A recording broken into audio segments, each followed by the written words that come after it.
차오, 안녕하세요. 이태리 감자입니다. 저는 이탈리아 쉐어하우스에 살았던 경험이 있어요. 한 집에 여러 명이 1인실에 사는 구조였고, 대체로 외국인 유학생들이었습니다. 유럽 각지에서 온 친구들이었고, 국적도 인종도 다양했어요. 그 집에서 아시아인은 저 혼자였습니다. 함께 지내다 보니 단순히 먹는 음식부터 생활 방식까지 문화가 다르다고 느끼는 순간들이 많았습니다. 오늘은 서양인과 함께 살아보면서 느꼈던 것들, 좋았던 점과 어려웠던 점도 이야기해 보려고 합니다.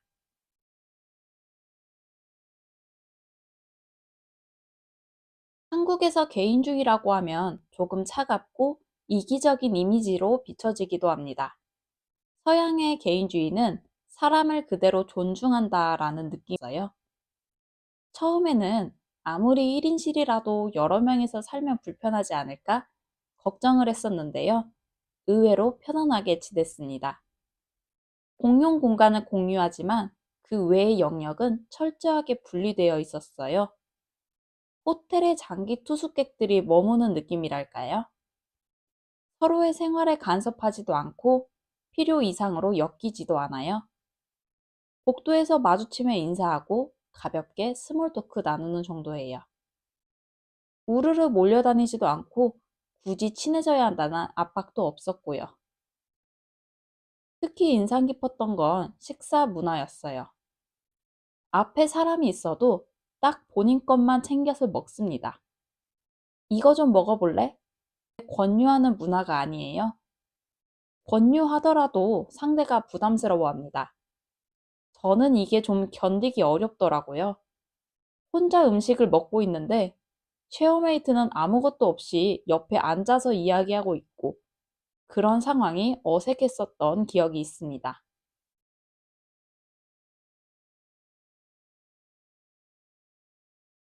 한국에서는 상대가 나이가 많거나 선배이면 불편한 게 있어도 쉽게 말을 꺼내지 못합니다. 여기서는 전혀 그렇지 않아요. 나이가 어리든 많든 필요한 사항은 대화로 해결합니다. 쌓여서 감정이 되기 전에 문제로 접근하고요.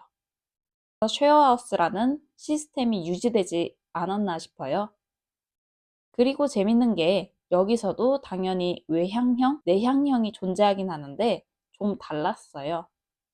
내향형이라고 해서 본인 의사표현에 소극적이거나 무조건 수긍하는 건 아닙니다. 자기 생각은 분명하게 말해요. 이 밖에도 어딜 가나 경영형, 수용형 등으로 똑같이 나뉘고요.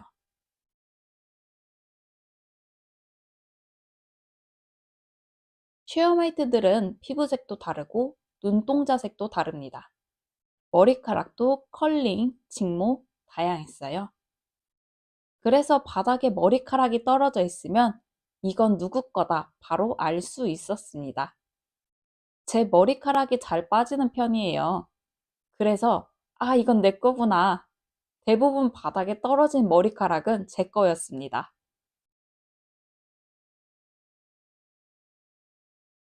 이탈리아에 살면서 반성했던 게 바로 과거의 소비 습관이었어요.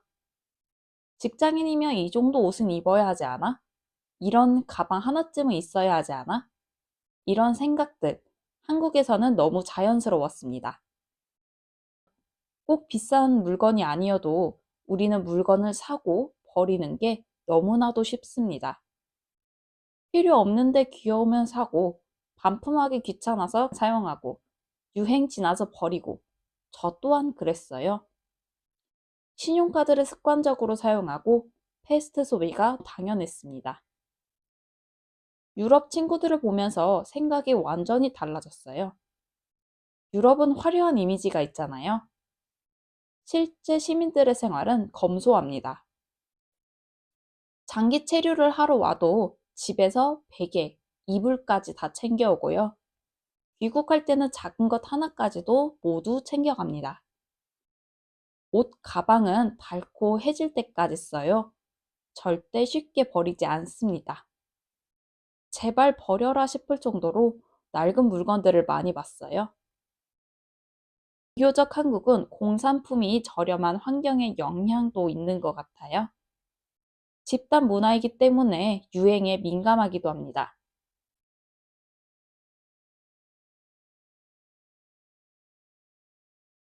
이탈리아에서 수건을 사러 갔던 적이 있어요.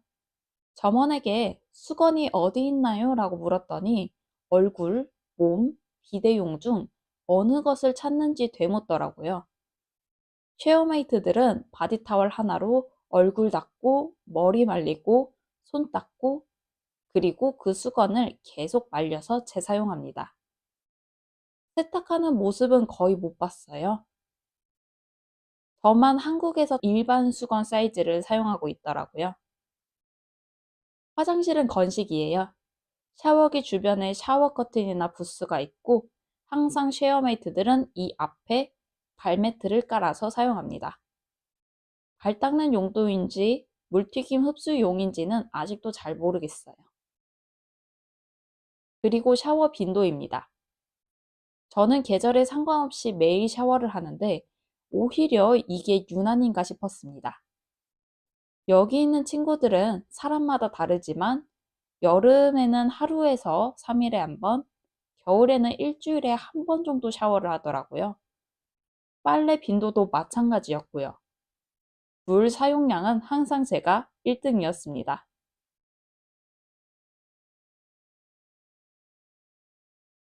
기후가 온화인 나라일수록 식사 시간이 늦어지는 경향이 있습니다. 스페인, 포르투갈 친구들은 대체로 점심을 2시, 저녁을 8시에 먹습니다. 젊은 사람들은 더 늦게 먹기도 하고요. 저는 점심은 12시, 저녁은 6시에 챙기는 타입이라 항상 제가 제일 먼저 식사하는 사람이었습니다. 때문에 주방 사용 시간이 잘 겹치지 않았고요. 식사 약속을 잡을 때면 제가 생각한 시간과 상대가 생각한 시간이 다릅니다. 그래서 중간 시간으로 조율하는 편이에요. 만약 친구가 자기 집에서 놀자고 했어요. 식사 자리로 초대한 게 아니라면 때가 되면 본인 식사만 챙겨서 먹습니다. 한국에서는 손님이 있는데 말이 안 되잖아요. 처음에는 많이 당황했던 기억이 있어요. 그리고 식사 자체도 한국보다 간단하게 먹습니다. 특히 점심은요. 유럽이 코스 문화가 있습니다만 그래도 한국인이 더 밥을 거창하게 먹는 느낌이었어요. 또 한식은 손도 많이 가고 요리하는 시간도 오래 걸립니다. 그래서 우리가 더 밥에 진심인 나라가 된 게 아닐까라고 생각해 봤어요.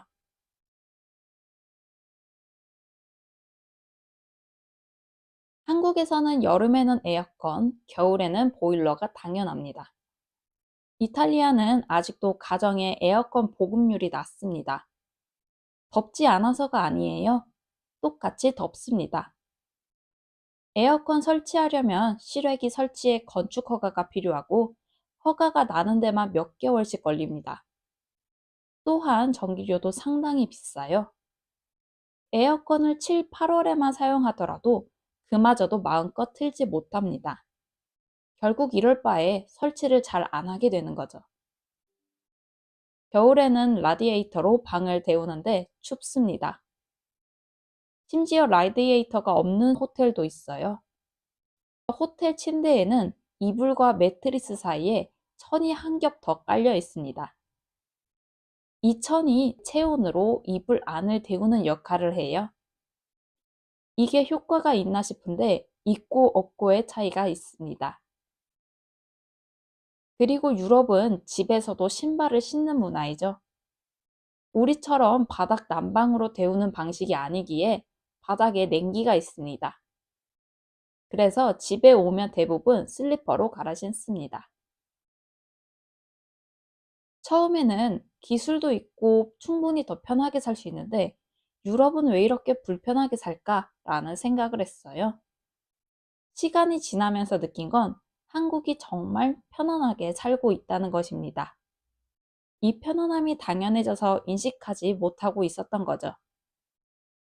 우리는 뭐 하나 고장나면 바로 고쳐야 하고 해결될 때까지 민원 넣고 항상 완벽한 상태를 기대하면서 살고 있습니다. 오늘 이 영상이 세상을 바라보는 새로운 시각이 되었길 바랍니다. 그럼 여기까지 이태리 감자였습니다. 다음에 다시 만나요. 차오!